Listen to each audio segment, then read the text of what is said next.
Hello friends, welcome back to my channel. কেমন আছো সবাই? আশা করি সবাই অনেকটা ভালো আছো। আর তোমাদের ভালোবাসে আমি কিন্তু অনেকটা ভালো আছি।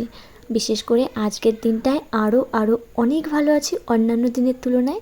এখন শুধু মনের ভেতর আনন্দ কাজ করছে আর মনে হচ্ছে কখন আমার পুচকু সোনাটাকে দেখবো, সেটা মেয়ে বাচ্চা হোক আর ছেলে বাচ্চা হোক।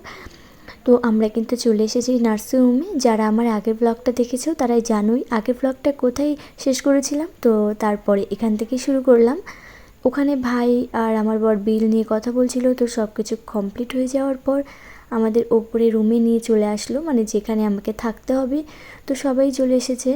আমি ভেবেছিলাম হয়তো আজকে ভর্তি হয়েছি, কাল সকালে হয়তো ওটি হবে, কিন্তু জানতে পারলাম আজই নাকি ওটি করবে। তো সেই জন্য এই যে ফার্স্ট শুরু হয়ে গেল প্রসেস, আমার মা হওয়ার ফার্স্ট স্টেপ এখানে শুরু হয়ে গেল, মানে ওটিতে যাওয়ার।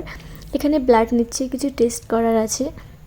তো প্রচণ্ড ব্যথাও করছিল, ভয়ও করছিল, কিন্তু তার থেকে বেশি আনন্দ কাজ করছিল। মনে হচ্ছিল কখন ওটিতে যাব, কখন আমার পুচকু সোনাটাকে দেখব।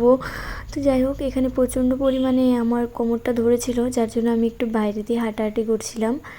আর এখানে নার্সিংহোমটা খুব পরিষ্কার, যেটা তোমরা দেখলেই বুঝতে পারবে। আর এখানে অত গ্যাঞ্জাম নেই লোকের, সেই জন্য আমি ওখানে বাইরে একটু হাঁটাহাঁটি করছিলাম। তারপর ভেতরে এসে দেখি আমার যে মাসিটা আছে, রাতের মাসিটা, উনিও চলে এসেছে। আর এসে আমার কাপড়গুলো নিয়ে নিয়েছে সবার আগে। আর আমার পুচকুটার জন্য কি সুন্দর সুন্দর জামা বানাচ্ছে দেখো। আর এটা ভেবে আমার আরও ভালো লাগছে যে আমার যে পুচকুটা হবে তার প্রথম জামা আমারই শাড়ি দিয়ে হবে। আর ওই জামা বানানো দেখে সবাই হাসাহাসি করছিল, মাসিটার জামা বানানো দেখে। তো যাই হোক, এটা নিয়ে সবাই আলোচনা করছিল। আর এখন সবাই চলে যাবে বাইরে, কারণ এখন আর কাউকে বেশি থাকতে দেবে না। তো উটিতে যাওয়ার জন্য আমাকে আস্তে আস্তে করে রেডি করছে, মানে এখানে এখন চুল বেঁধে দিল, তারপরে যা যা করতে হয় সেটা করবে। আমার তো আর কোনো অভিজ্ঞতা নেই, যেহেতু আমার ফার্স্ট বেবি এটা। তো চুল বাঁধা কমপ্লিট হয়ে গেছে, এদিকে সবাইকে বাইরে পাঠিয়েও দিয়েছে। আর সবাই বাইরে ওয়েট করছে।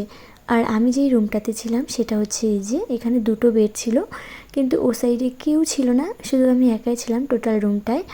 আর খুব পরিষ্কার ছিল।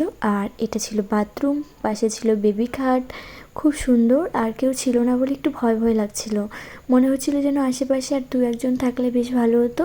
কিন্তু আমাকে যেই রুমটাতে দিয়েছে সেটাতে দুটো বেড, তবুও কপালবশত একজন নেই, আমি একাই।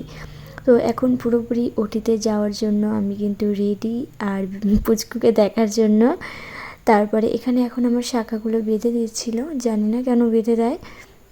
আর স্যালাইন সব কিছু কমপ্লিট, এখন শুধু যাবো ওটিতে। ড্রেসও পরানো হয়ে গেছে।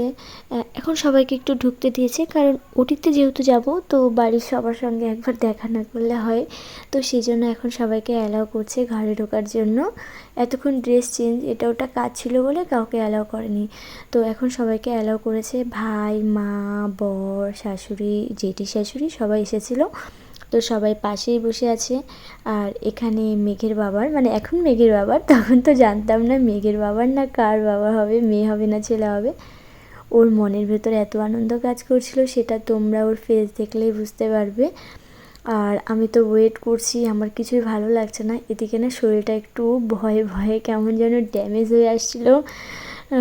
তো যাই হোক, মাসিটা বলছে কোনো ভয় পাস না, আমরা অনেক কাজ করি, কিচ্ছু হবে না, শুধু যাবি আর চলে আসবি। তো সত্যিই তাই, শুধু গিয়েছি আর চলে এসেছি। কিছুক্ষণের মধ্যে আমার ওটি একদম পুরোপুরি সাকসেসফুলভাবে কমপ্লিট হয়ে গেছে। আর এই যে বাইরে সবাই ওয়েট করছিল ওটি রুমে, যে কখন আমি আর আমার পুচকু সোনাটা আসবো। তো আমি আসার আগে এই যে আমার পুচকুটাকে নিয়ে চলে এসেছে নার্স। আর সবাই ফটো তুলতে ব্যস্ত আমার পুচকুকে নিয়ে। তারপর এই যে যে এই ভিডিওগুলো ক্লিপ এটা ভাই নিয়েছিল। আসলে এই সময়টাতে কিন্তু আমার কোনো হুঁশ, মানে হুঁশ ছিল আর কি, চোখ খুলে দেখার মতো ক্ষমতা ছিল না। তো এই যে হচ্ছে আমার পুচকু সোনা। আর তোমাদের কেমন লাগলো ব্লগটা অবশ্যই কমেন্ট করে জানিও। তোমাদের সঙ্গে দেখা হবে একটা নতুন ব্লগে। আর আমার এই দিনটা খুব খুব স্পেশাল। আর এটা হচ্ছে আমার মেঘ বাবা, আমি প্রথম পুত্র সন্তানের জন্ম দিয়েছি। কেমন লেগেছে তোমাদের ভিডিওটা জানিও। টাটা।